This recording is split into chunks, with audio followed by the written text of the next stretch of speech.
Boa tarde a todos. É uma honra estar aqui com vocês. Eu quero agradecer a presidenta desembargadora Ana Paula Pellegrina, desembargadora Ana Cláudia, desembargador Fábio Aguiar e a todos da comissão organizadora desse evento. Tão importante, especialmente para mim, para falar sobre mediação, que é um tema que me entusiasma desde 2016. Eu vou contar um pouquinho da história, do porquê implementei a mediação em todas as grandes empresas onde eu trabalhei. E eu iniciei em 2016 numa grande empresa de varejo, onde nós recebíamos por mês no departamento jurídico mais de 1.000 ações por mês. E consumidores, trabalhistas, e naquele momento o meu pensamento era, puxa, mas a cada processo que nós recebemos aqui de consumidores ou de trabalhadores, nós deixamos de ter alguém que vai fazer compra nas nossas lojas. Alguém que vai deixar de falar bem da empresa e isso vai se multiplicando. Então isso para mim sempre foi, eu trabalhei alguns anos, 10 anos em escritório de advocacia, e quando ingressei nas grandes empresas, imaginava, puxa, mas não faz sentido nós ganharmos uma ação contra um consumidor que não vai retornar nas nossas lojas para fazer a compra e trazer o faturamento que a empresa tanto quer. No mesmo modelo, ter um litígio contra um empregado que também é um consumidor, tudo isso afasta não só a grande imagem que a empresa pode ter no mercado, como também a possibilidade de termos novos clientes. Então, em 2016, implementei a mediação em casos já ajuizados e, para minha grande surpresa, eu participei de algumas das mediações, eu não tinha ainda os skills necessários para ser uma mediadora, mas eu fiz questão de ouvir algumas sessões de mediação. Em algumas delas, especialmente com consumidores, eles relataram que eles não queriam ação judicial, eles queriam só um pedido de desculpas. Foi naquele momento que eu me dei conta do papel que o então diretor jurídico ou o condutor da área jurídica deve ter numa companhia, que é muito mais do que somente conduzir os processos e gerenciar os processos, mas pensar realmente na sustentabilidade daquela operação. E a sustentabilidade da operação passa por isso também. Então foi naquele momento que passei a acompanhar a mediação e a implementar a mediação em todos os casos, e vários benefícios surgiram da mediação. Obviamente, um benefício financeiro imediato, porque se chega a um meio termo satisfatório para os dois lados, que muitas vezes pode não ser aquele eventualmente determinado numa ação judicial. A satisfação das duas partes, porque ganhar naquele momento para nós não era o mais importante. Você ganha e perde, ganha a ação e perde o cliente. E passamos a ter também indicadores importantes da nossa operação. Porque no âmbito da mediação, o que eu pude enxergar é que aquela pessoa que está ali à nossa frente, disposta a se abrir para uma resolução, e vendo à sua frente um terceiro independente, se sente muito mais apta, se sente muito mais aberta a contribuir e a dizer onde falhamos, onde poderíamos operar de melhor forma para evitar aquela ação judicial e aquele conflito. Então, naquele momento, diretora jurídica daquela empresa e que sempre esteve à volta com vários indicadores de ações judiciais, entendi que agregar esse indicador que vinha de forma tão espontânea e tão genuína poderia nos ajudar, me ajudar a criar planos de ação na empresa preventivos para evitar exatamente as ações judiciais. Então, só vi benefícios naquele modelo e de fato, foram benefícios que foram super bem utilizados para a criação desses planos de ação e recuperação da imagem da empresa e dos nossos clientes, sejam eles empregados, sejam eles consumidores. Hoje eu estou na L'Oréal. A L'Oréal é uma empresa onde quando você ingressa na empresa, a gente faz parte de um treinamento super importante, que trata sobre a melhor forma de lidar com todos os nossos stakeholders, sejam eles consumidores, sejam eles fornecedores, sejam eles empregados, sempre prezando pela boa relação. É uma empresa que genuinamente preza pela sua reputação e pelo seu bom relacionamento e pelo bom ambiente de trabalho. E quando ingressei, percebi uma oportunidade de também implementar a mediação, então, na L'Oréal. E começamos também com as ações judiciais.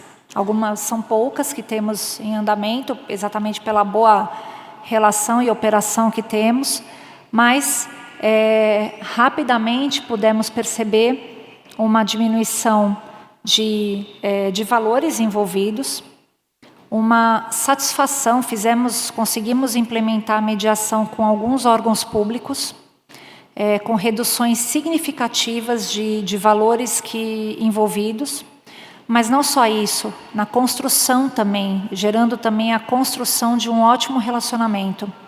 E tenho como experiência que qualquer empresa que se vê diante de um problema e busca o poder público para uma conversa, para um diálogo, obtém as portas abertas. Com humildade, reconhecendo alguns erros e se propondo e mostrando o novo caminhar sem esses erros, com certeza existe um bom caminho a se fechar numa negociação ou em qualquer tipo de mediação. Então, implementamos a mediação nas ações judiciais, mas não paramos por aí. Na L'Oréal existe um comitê de mediação criado, a sede da L'Oréal é na França. Então, quando implementei essa mediação nas ações judiciais, fui chamada para explicar um pouco do que fazíamos aqui no Brasil, para esse comitê na França, esse comitê de mediação, e onde surgiram outras ideias, especialmente na área trabalhista, que é o nosso grande ponto na L'Oréal. Por que não implementar a mediação no processo de desligamento de um funcionário? Ou seja, quando ele se apresenta diante de nós, seja porque ele quer sair da empresa, seja porque nós o estamos demitindo, por que naquele momento, na entrevista de desligamento, não propor uma mediação? Porque sabemos também, com base nos indicadores que temos e que passei a observar junto com o meu time, que 60% dos casos de novas ações, eles são originários de um processo de desligamento ruim. Quando trato da mediação na entrevista de desligamento, ou neste momento, como qualquer outra empresa queira chamar, penso que ele não se refere somente a resolver questões financeiras, porque isso podemos resolver sem a mediação.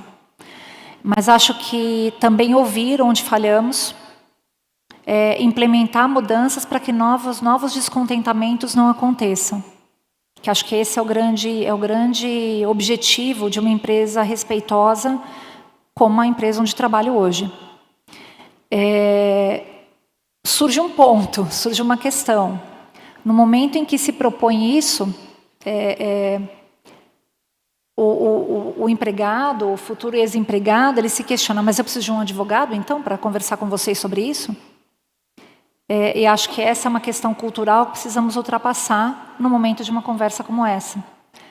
E se tivermos questões financeiras a tratadas na mediação, será que é uma indagação que tenho e que tenho discutido com alguns colegas, se o próprio mediador formado pelo tribunal não poderia ser essa pessoa que chancelaria, não em termos de homologação, mas chancelaria a credibilidade desta negociação, seja ela envolvendo questões financeiras ou não, somente isso,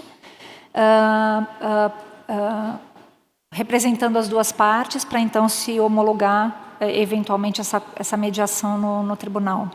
Esse é um questionamento que tenho, que não tenho resposta, mas é uma indagação que faço. E um outro plano que temos em andamento é de implementação de uma câmara de mediação na empresa, para atender questões diversas de relacionamento. Temos um canal de ética super creível, que conta com a credibilidade de todos os funcionários, acessível a todos, e que é muito utilizado. Muitas vezes até por desconhecimento das questões que devem ser levadas a um canal de ética, mas tudo bem. Que haja um canal para que as pessoas possam se manifestar. Isso é muito saudável, isso traz, obviamente, um olhar da administração.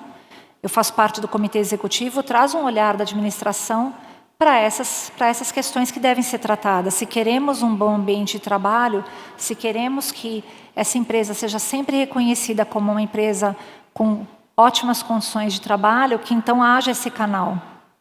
Mas, olhando para os números do canal de ética, percebemos, muitas vezes, que as questões que são ali geradas são muito mais relacionadas à administração, management, à relação entre gestor e funcionário, do que efetivamente a questões éticas puras.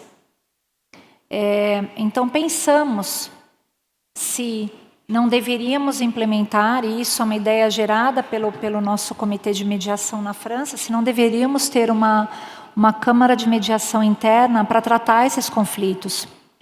Porque ainda que o caminhar do canal de ética seria a pessoa faz um reporte, há uma investigação para entender se aquele caso realmente é um caso ético, ou é um caso que trata de outras questões não puramente éticas.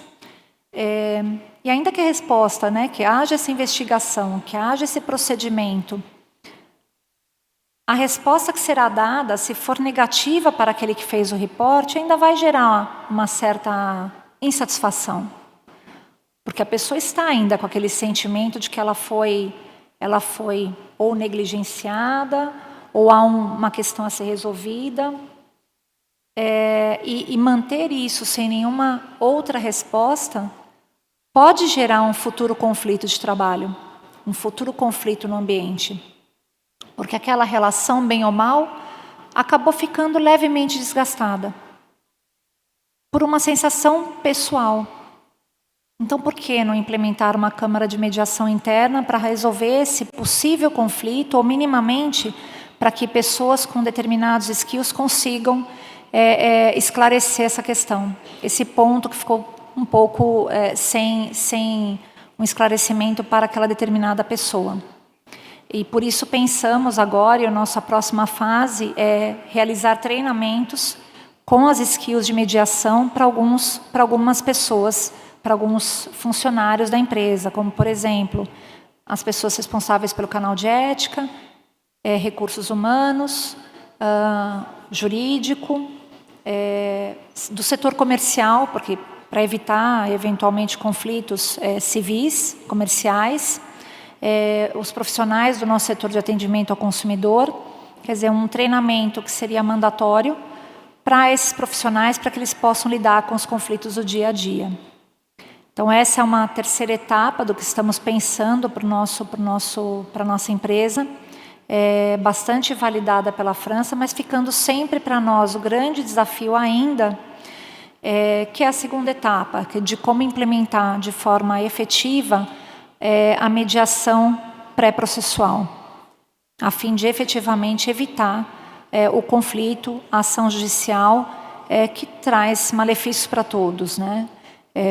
A gente tem falado bastante sobre litigância predatória, sabemos dos custos envolvidos, ao mesmo tempo não queremos que deixar de contar com o apoio dos advogados, porque eles têm função importante nos aconselhamentos para nós na empresa, mas como fazer com que tudo isso orne a ponto de evitar questões que poderiam ser resolvidas num simples diálogo, e não necessariamente levando ao Poder Judiciário, porque entendo que essa é a evolução da sociedade.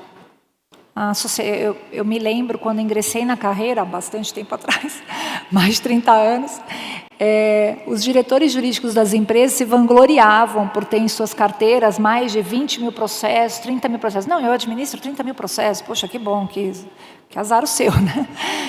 Porque, na verdade, isso é ineficiência. Então, hoje, o que buscamos é não ter essa quantidade de processos em uma carteira, em uma empresa, porque isso é imagem, isso é reputação, isso é ineficiência. Então, como podemos resolver isso da forma mais satisfatória possível? São essas indagações que temos hoje, sabendo que para casos judiciais temos uma implementação bastante saudável da mediação, com resultados financeiros, de imagem, indicadores, mas como podemos aprimorar isso na entrevista de desligamento ou numa fase anterior. Fica esse questionamento, acho que é um questionamento que faço, que já tem, outros colegas têm os mesmos, mas pensando sempre que essa pode ser uma evolução bastante importante, não só para os resultados financeiros da empresa, mas para o melhor ambiente de trabalho. E essa é a minha contribuição. Muito obrigada.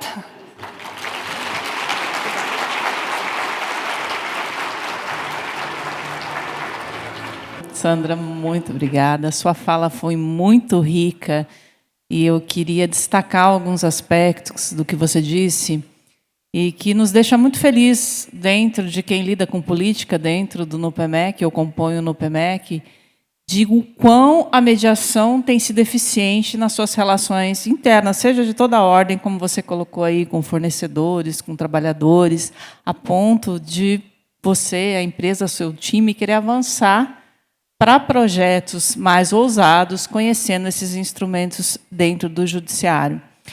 E eu aproveito, você tocou num ponto também que é extremamente sensível. Aqui temos uma plateia não só de juízes, mas também de muitos advogados e professores, a questão da presença do advogado nas mediações. Todos os projetos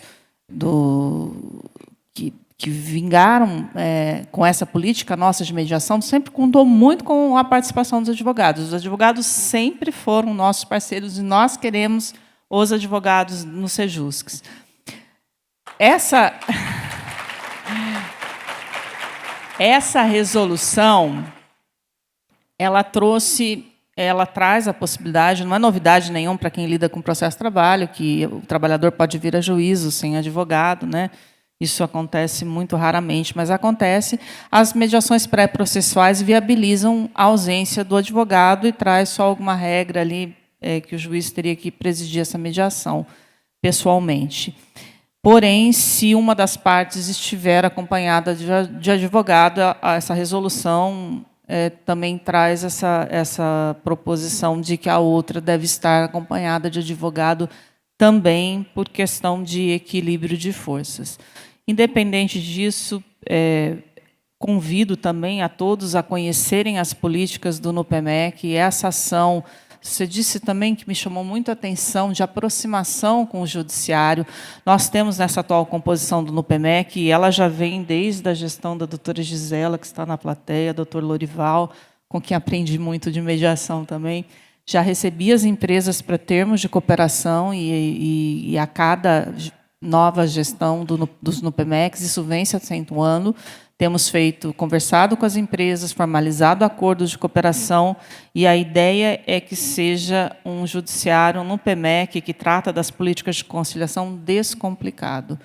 Você tem um passivo que você citou aí, quem tem um passivo grande não deve se orgulhar, deve pensar em maneiras de resolver e pensar junto com o judiciário, com o NUPEMEC.